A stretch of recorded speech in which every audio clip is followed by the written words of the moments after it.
Hey Wig Hacker, welcome back to my channel. I am so grateful that you are here to learn about when we use a bald cap.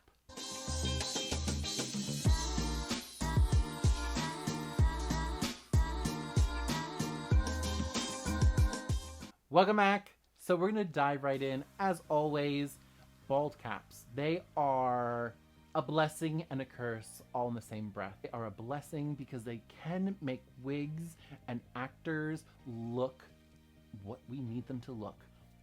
Thinned out, bald buttercups. And can be a curse if you don't know how to do them. In this video, I'm going to discuss why I use them and when I use them and how. And any other type when you want to. The main reason is if an actor has a ton of hair and they're playing an older character. So when we're creating these wigs and making these looks for each character, the bald cap comes in so that you don't have to worry about it at all. You can just slam on the wig and bam, the character has the thickness or the thinness and the color that you want.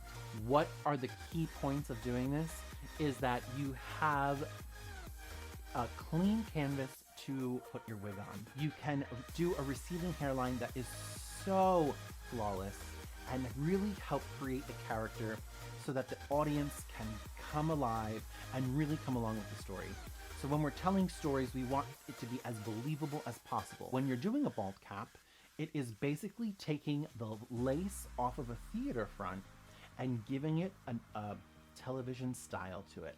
So that line of demarcation that is normally somewhere around the middle of the forehead, that blending line needs to be so on point so that you actually can not tell that is a bald cap.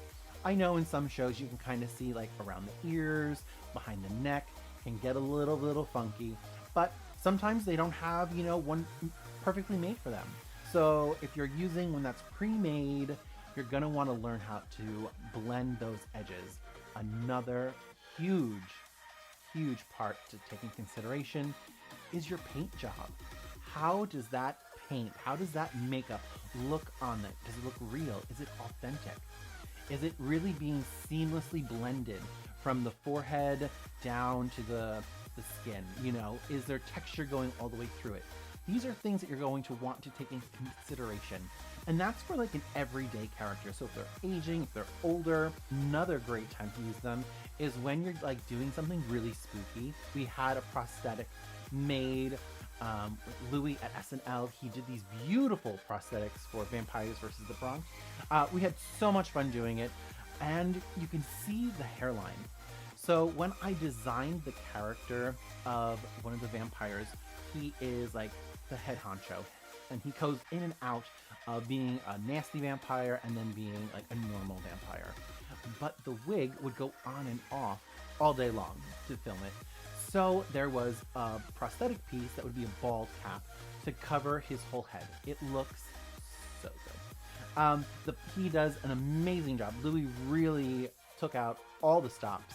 This is why you can get so creative and use a bald cap within your wigs. I know this is a special effect and you work so closely with them as a hair person in the industry, you want to make sure the whole design does come together. Did you learn something new about this? So let me know in the comments below. Have you done a bald cap before? Do you have one pre-made or have you made one yourself? I know, you never know. So till next time, make sure you click the subscribe button and follow the next video. It's gonna be fun, short and sweet. You know me, I don't like anything too long. If you could, press the bell so you get notified whenever I make another wacky cracky video.